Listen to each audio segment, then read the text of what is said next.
Good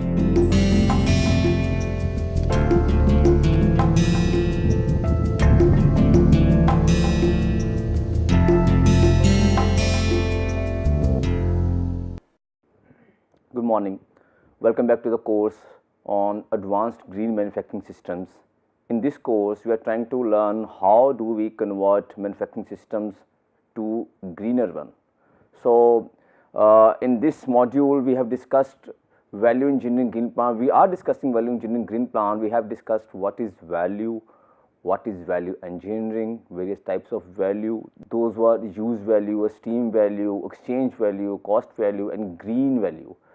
And we have discussed how value engineering is different from the normal cost cutting, and Dr. Deepu Philip has discussed various quantification techniques to convert a product or a process to greener one.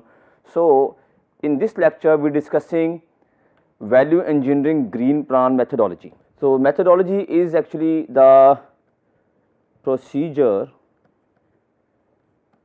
to conduct value engineering.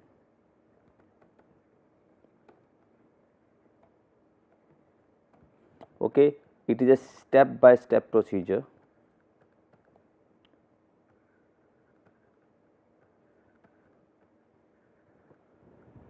So, the contents those would be covered would be, we will discuss product characteristics. What are the various characteristics of a product? What do customer expect from a product, and what do we have to do to meet those expectations? So, phases in the life cycle of a product. Okay.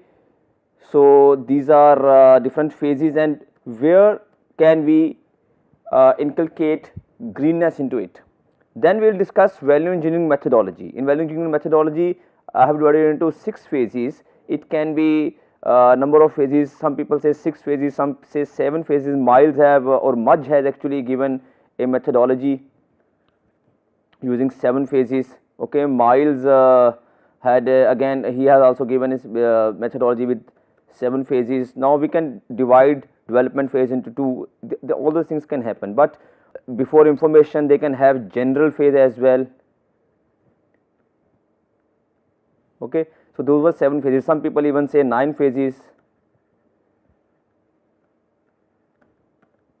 6 phases are there to discuss value engineering product characteristics. Before talking about the value engineering methodology, I will have to talk about what are the characteristics of a product. Product characteristics can be majorly divided into these 5 categories. I have induced a 6th category, that is green characteristics. Very first characteristic of a product is the use value. Use value is the basic value or the basic function or use function that the product has to accomplish. As I said, a mobile phone is one that has to be able to make calls, that has to be able to receive calls, that has to be able to send messages, receive messages. This is the basic value, but the basic value of a product has to be there. For instance, the pen, the basic value of the pen is to make marks. The basic value of this mic has to just receive the voice, they encode the voice, and that is recording. So, the basic value or the basic function I am talking about, this basic function has to be there. Other than this mic has this lock here that has to be locked with the collar, it has a wire. These are all work functions. We will talk about the functions later, but the basic function or the performance aspects are the must or mandatory in a product. So, when the marketing possibilities have been determined, the functional scope has to be carefully analyzed, properly exemplified. Functional aspect implies the fundamental reason for the product demand. Why are people demanding mobile phone? They need to make calls. Why are people asking for a pen? They need to write something, they need to draw something, they need to make marks. So, then function aspects are often multiple sometimes, as I said.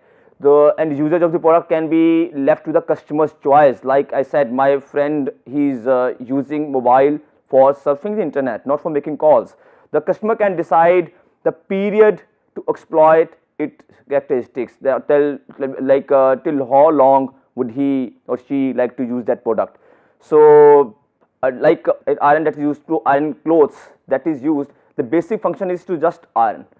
Providing steaming and button and all those things are there. These are secondary functions, or we can say the multi-function product is there. I'll take this example of multifunction products in this lecture only. Again, I have brought some kinds of pens which are multifunctional.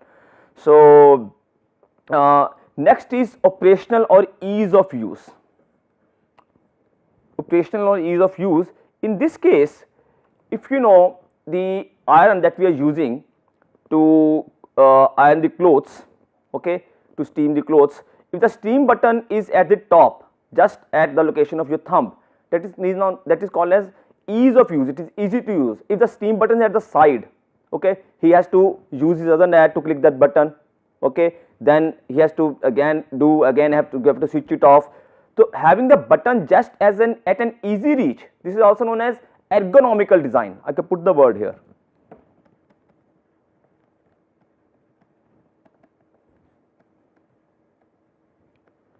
So ergonomical design, ease of use. In case of the digital products, we call it user friendly products, like people who are using Samsung mobiles or Android mobiles. Generally, like people like me who are using Samsung mobiles, I find it difficult to use Apple iPod when new application comes. Okay, so sometimes this is also kind of habitual roadblocks, I can even say, but I am happy with my mobile. It is doing all the functions that I need to accomplish. So that is also an ease of use, okay, or easy access. Ease of use is easy to handle or easy to operate, adaptable to various operational conditions and subjected to varying degrees of skill of potential operators. For instance, skill of potential operators is always there. For instance, smartphone, I can use a smartphone, I can surf internet on that, I can read my emails, write my emails over there, okay. For instance, someone who is a little aged, my mother wouldn't like to use a smartphone. She just knows the earlier button phone that we have, then we have the grid button. Okay, red button is for switching off, green button is for switching on. Those are only things that she could understand, okay. But now we have got her a smartphone, we have made her to understand, okay, you have to just put this passcode. We have to make her to learn those things. So this all depends on the skill of the user. Okay, people are using mobile phones to operate or to work on their big softwares as well. Okay, so it all depends upon the skill of the user. So this is operational or ease of use aspects. So the designer's problem become all more critical here. Rising trend of increased versatility, because characteristics implies using basic attachments as elements for building suitable combinations for specific purposes. So this is happening these days. So next is ease of maintenance. Ease of maintenance is that after sales aspects. Ease of maintenance is that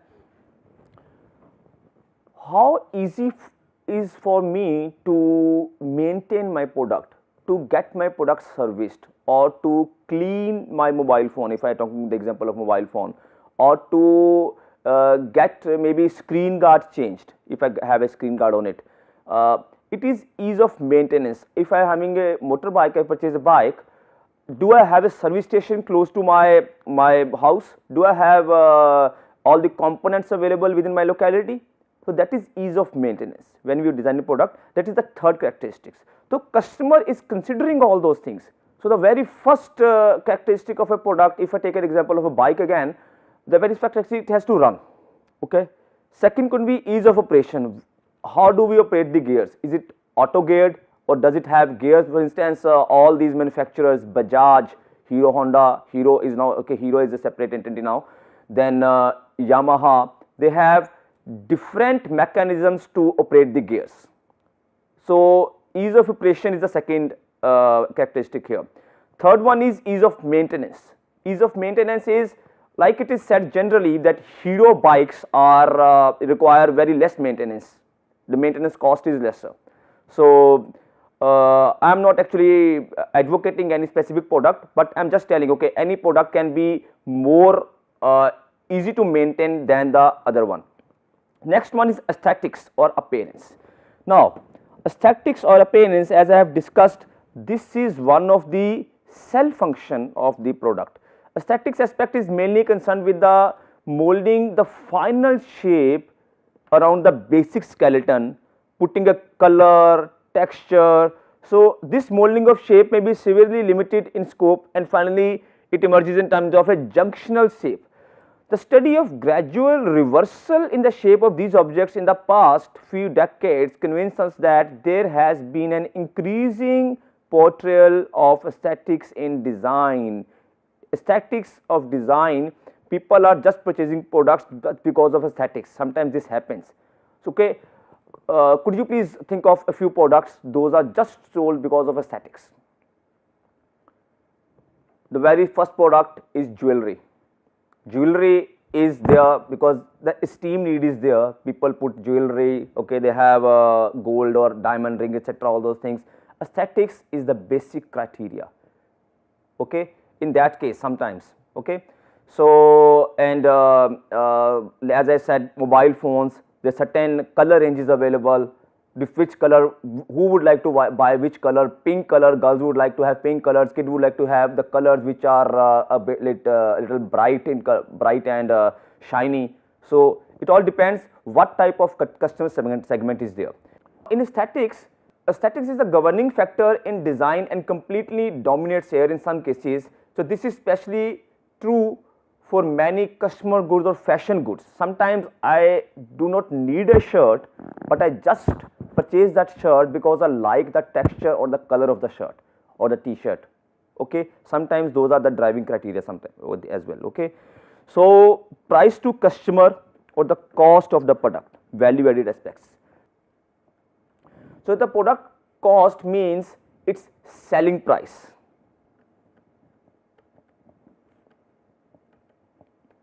Selling price of the product and the scope in market attractiveness.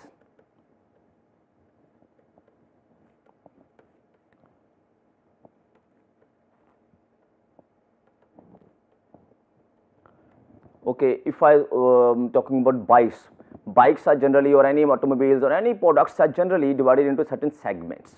If I say I need to buy a motorbike, motorbikes come from it starts from a very 40,000 to 20 lakhs, okay. 20 lakhs is generally I am talking about in India. Generally in India, most of the bikes ranges from 40,000 to 1.5 lakhs.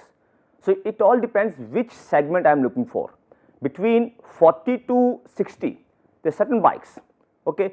Now in that specific bike, within this specific range, I can compare 2 or 3 products and then try to decide which I would like to purchase. And within the higher range, maybe from 1.25 to 1.5 lakhs, I can decide products. That is a different segment, okay. So in that case, this price to customer becomes one of the characteristics in what price range we are trying to put our product. So this doesn't infer that price is the sole determinant of which buyers find allure about the product. Cheaper but inferior quality products tend to fall by the wayside.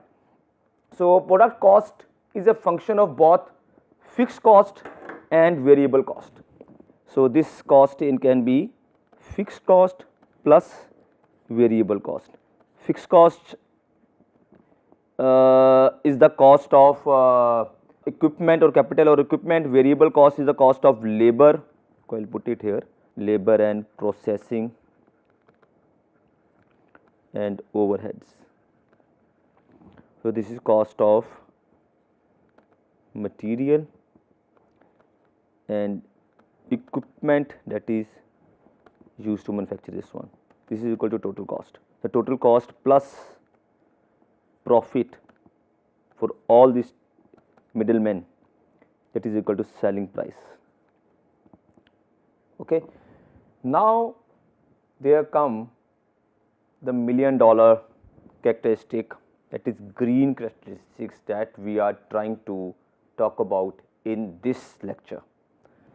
Okay, green characteristics are those green products are actually those products that provide environmental, social and economic benefits while protecting public health, environmental benefits they have over their whole life cycle, like from the very extraction of raw materials to final disposal. So I can say these are the three pillars.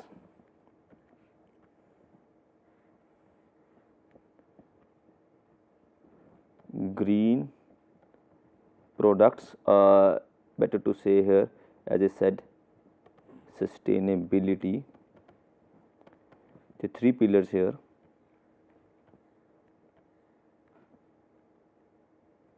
Okay, this is social, economic and environmental.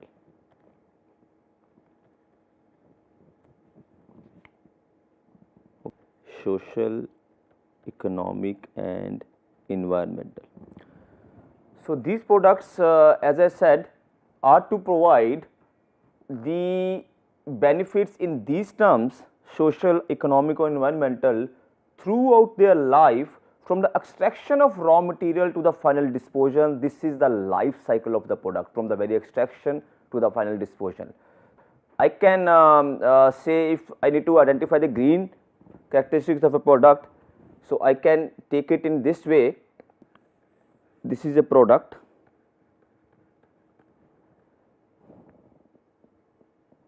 in product, as I said, three major areas are there.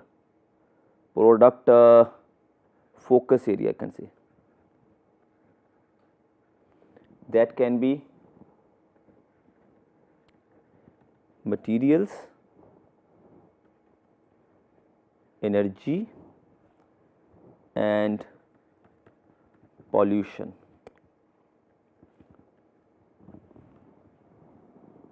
Now this product is said to be green if the material that is used is biodegradable, okay, or the material, some of the materials or some of the part is biodegradable, if not complete product.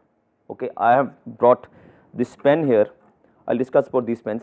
This pen, the major body of this pen is made of a recyclable material, it is made of paper, okay, and other the tip and the head is made of plastic. So some part is biodegradable. So this product is greener than the other pen, which is completely plastic or metal.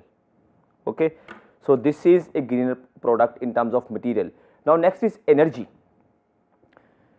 Energy is energy can be at the three stages. Okay, I'll divide all these things into three stages, further three stages. So energy can be before the use of the product, during use of the product or after use of the product.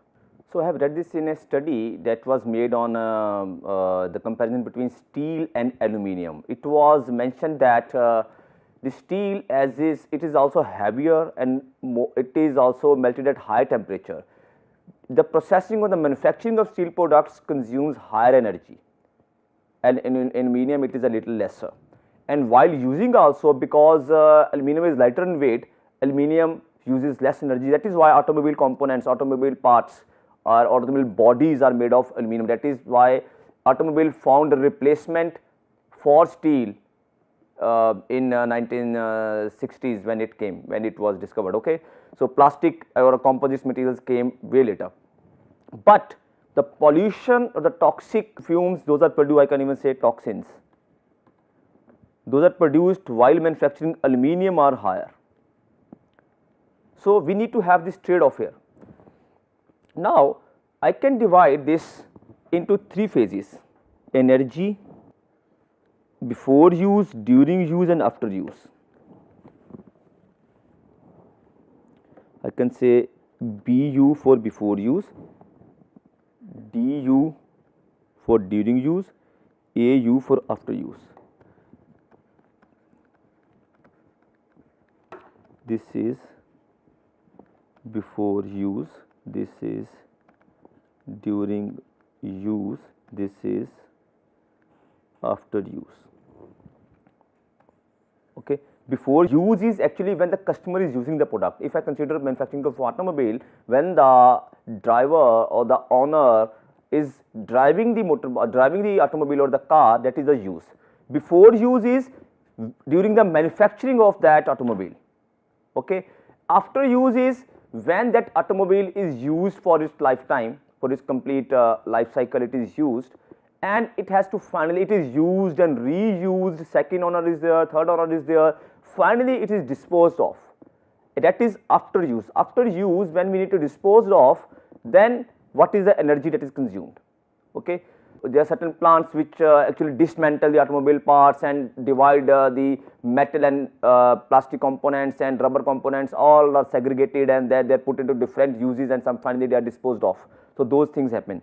So, materials also, those could be divided into these three phases. So, I can say this is cycle phase,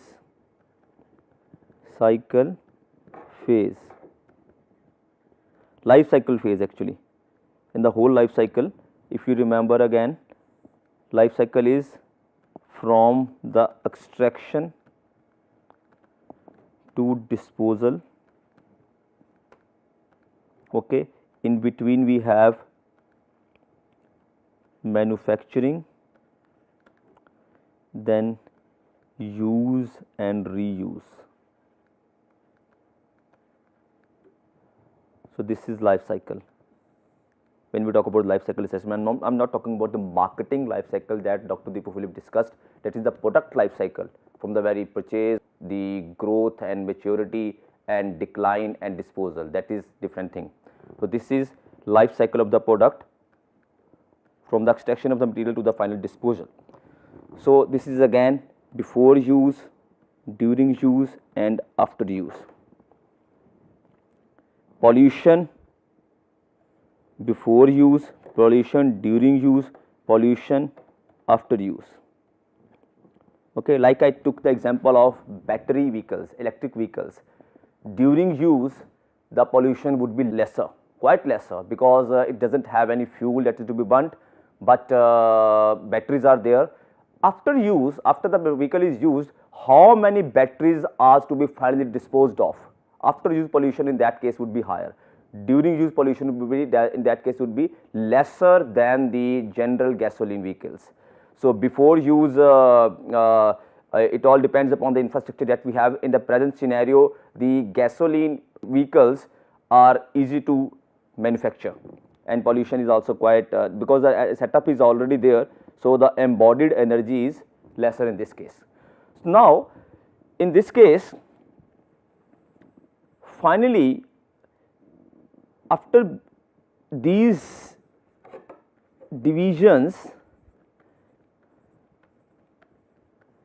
we can see the impact. Okay, impact to the environment.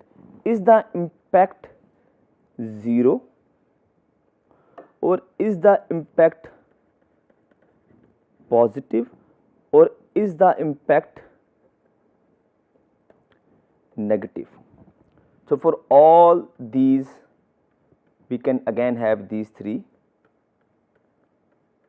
legs here.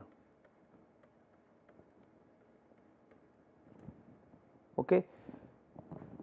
Negative impact is, it is affecting the environment. The material that is before use, it is impacting the environment, or it does not have any impact on the environment, or it is contributing to the greenness. This is also there. Sometimes we use the material, but it also contributes. I will come up with the examples for that as well. So, for instance, energy during use, it is negative if you talk about vehicles, because maintenance of a vehicle is there. However, the need of the customer is being met, but maintenance, fuel is there, everything is there. So, it is negative in this case. Okay. And after use, again it is negative. So, for some of the components, because those are recycled, that can be positive and maybe 0, because whatever energy is used to produce that is again compensated. So, it can be 0 here. So, this is the green characteristic of a product, how we can see those. The green characteristic of a product, majorly I just wanted to mention these things: materials, energy and pollution. These 3 areas or the product focus areas are there which determine the greenness of the product. Now, value engineering methodology. Before talking about the value engineering phases, I have brought this definition that is given by SAVE, Society of American Value Engineers. They say value engineering is the systematic application. It is systematic application. Systematic means organized in a proper way, the specific procedure of recognized techniques which identify the function of a product or service, establish a monetary value for that function and provide the necessary function reliably at the lower cost. See how many components are there in this definition. It is a systematic application. I can put this as one component. Okay, systematic application of first I will divide of what? Of number 1 is identifying the function. Okay. Then number 2 is establish monetary value of that function. Number 3 is provide the necessary function reliably at the lowest overall cost. I have put it number 4. I have divided providing necessary function and lowest overall cost into 2 parts. So, why? Because there are certain functions which are necessary and which are not necessary. Necessary functions can be the primary or basic functions and secondary functions. Secondary functions are work or cell functions. Okay. Lowest overall cost, as I said, value engineering is either reducing the cost or improving the utility or benefit. So, lowest overall cost is the component here. Identify the function. Identifying the function, as I said, we do not look at the product from the component viewpoint or from the part viewpoint. We look at the function that has to be attained, that has to be fulfilled. So, for that is establish a monetary value, we need to identify what is the monetary value of accomplishing this function, specific function. Based upon that, we can identify whether this product, whether this specific function has a scope of improvement or not. We will discuss this in a case study. Okay.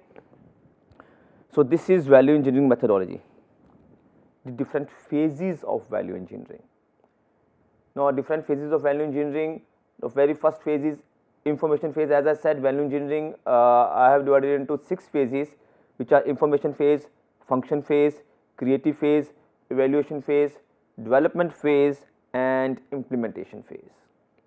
So, information phase is just gathering the information about the product. Information phase, as I said, identify the function of a product, number 1. Number 2, establish monetary value for that function.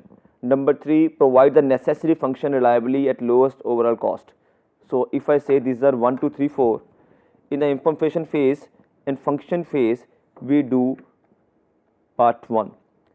Information phase is actually collecting the bill of materials, okay, with cost of each material. Okay, then processing cost,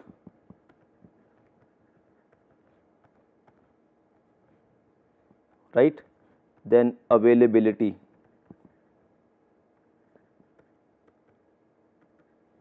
of the resources. So, this is now in function phase we identify the function,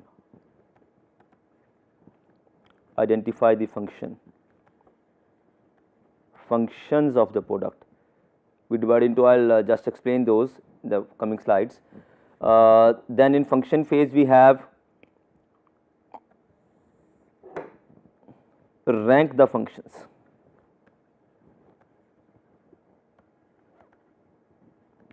Okay, rank the functions which are necessary. Identify the function as necessary and not necessary. And then the necessary function, as I said, these can be basic functions or secondary functions. In creative phase, we come up with the ideas. This is speculation. Okay, ideas. Then we have a grouping of functions. Like, can we group a few functions? For instance, we are just thinking about the part, the component of mobile. Let me say I have to manufacture a table. Table has a top, it has legs, it has the connecting rod at the bottom, it has support at the center. There are certain components here. What is the function of that? The function of the leg is to support the top, to support part. The function of the table top is to provide flatness. Okay, so as the table does not have to be at an angle that makes the material to fall, things which are kept on that. Can we combine a few functions? Can we make a group of them, or can we have a function that can be attained with for the whole group together? So this is done in creative phase. So next is evaluation phase. In evaluation phase, we use in certain criteria, that is numerical evaluation,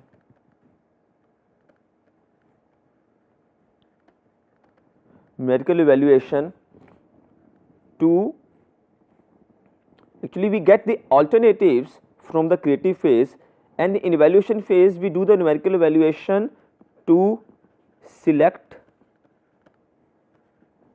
best ideas or alternatives.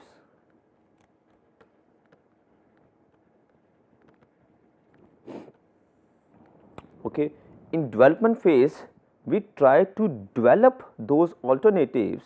Develop means we actually try to, it is a kind of a, either we can do rapid prototyping, or we would like to see whether the groups those were made, could those be fulfilled, or could those be actually manufactured or not.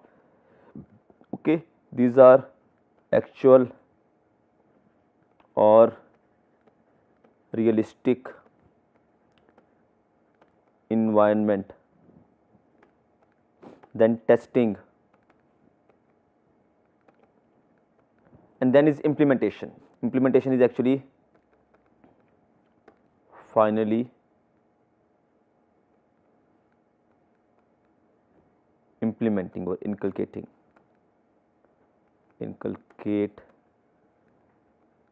the devised idea, devised and proven, that is approved. Okay. So I will put some more light on these functions one by one. In information phase, very first thing is to determine the user needs, that is identify the specific issues those are to be addressed.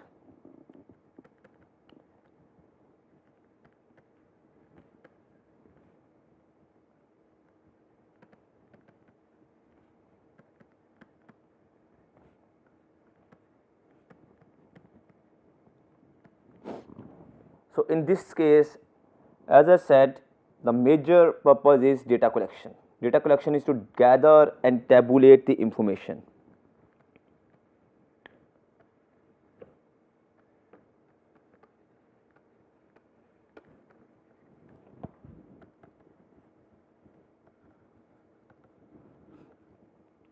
Okay, the gather and tabulate the information, and the information that is concerned with the item that is presently designed.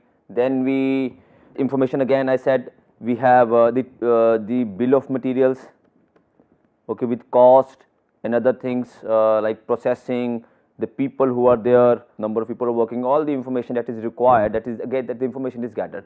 Then teamwork is the part of information phase, because value engineering, I don't know whether I put this as one of the points there or not. In the general cost reduction, that can be 1 or 2% also, but in value engineering we have people from different areas of manufacturing. We are talking about manufacturing systems, advanced green manufacturing systems, and in manufacturing systems there are certain areas. There is marketing, production, finance, human resource, design.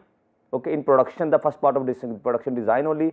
So all these people from all these areas come together to work on a specific value engineering product.